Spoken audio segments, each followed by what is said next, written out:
لکھا ہوتا ہے سگریٹ کے ڈبوں پہ کہ یہ مضر صحت ہے، پھر بھی لوگ پی رہے ہوتے ہیں، اس پہ دیکھیں کتنا اس پہ جو نا وہ خرچہ کر رہے ہوتے ہیں۔ اچھا پھر دیکھیں سگریٹ کی ادھر دیکھا جائے تو وہ سب سے بڑا نقصان ہے کہ فوری مسجد نہیں جا سکتا، مگر اس کو مذہبی اگر اس کو پیے گا نا مذہبی شخص تو اس کو لوگ اچھا نہیں سمجھیں گے، ایک عجیب سا لگتا ہے۔ اب بعضوں سے میری بات ہوئی ہے نا چھوڑنے کے حوالے سے کہ رب کیوں پیتے نہیں چھوڑ سکتے، کہتے ہیں ہماری مجبوری ہے، اور بعضوں کی طبی ایسی مجبوری بن جاتی ہے کہ ان کا ذہن بن گیا تو وہ یوں نہیں چھوڑ پاتے۔ اگر کسی کی عادت ہے اس کو چاہیے کہ اس کو چھوڑنے کی کوشش کرے، چھوڑ دے۔ ایک تو ظاہر ہے کہ اس کا ثواب تو ہے ہی نہیں، پھر دوسرا ہے کہ وہ صحت کے لیے نقصان دہ، اور اخراجات اس سے ٹھیک ٹھاک ہوتے ہیں نا۔ ویسے ہم رونا روتے ہیں کہ مہنگائی ہے مہنگائی ہے، اور روزی میں برکت نہیں ہے، سگریٹ میں پیسے پھونکیں گے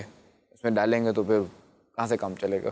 تو یہ سگریٹ ہو گیا، گٹکا ہو گیا، ان چیزوں سے بچنا چاہیے۔ گٹکے کے بھی نقصانات ہیں نا، اس سے بھی کینسر ہوتے ہیں، اور سگریٹ سے شاید پھیپھڑوں کا کینسر،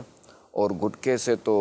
ظاہر ہے کہ منہ کا کینسر۔ ایک کو میں نے دیکھا تھا بدین میں، اس بیچارے کا پورا سوراخ تھا آر پار گال میں،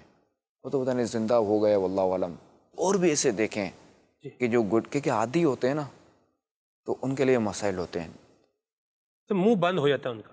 ہاں بعض منہ پیسوں کا منہ پورا نہیں کھلتا۔ دیکھیں سپاری جو ہے نا یہ گلا دیتی ہے نا، گوشت کو گلاتی ہے تو جسم کو بھی گلائے گی، وہ جو گٹکے میں جو کیمیکلز اور یہ جو چیزیں ہوتی ہے نا یہ نقصان دہ، اللہ ہمیں اس سے بچائے۔ پھر بعض ہوگا تو یہ بھی ہوتا ہے کہ ذائقے کے لیے اس پہ جو نا وہ کہتے ہیں واللہ عالم کہ مرغی کا خون بھی ڈال دیتے ہیں، یہ ناپاک یہ الگ بلا، یہ تو واقعی بلا ہے، یہ تو پوری بلا ہے، یہ تو اس کا تو ظاہر ہے کہ ابھی زن ہے کہ کینسر ہوگا یا نہیں ہوگا۔ اگر ناپاک ہے تو یہ تو ظاہر ہے کہ یقینی طور پہ یہ گناہ ہے کھانا۔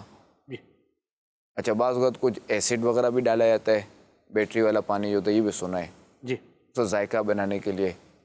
پھر خوشبو اس میں الگ ڈالی جاتی ہے کہ اس کی بدبو دور کرنے کے لیے۔ یہ ساری چیزیں اللہ ان چیزوں سے بچائے، ہمیں اللہ سے عافیت طلب کرنی چاہیے، ورنہ اس کے واقعات پڑھیں کہ ایسوں کے جو بیچارے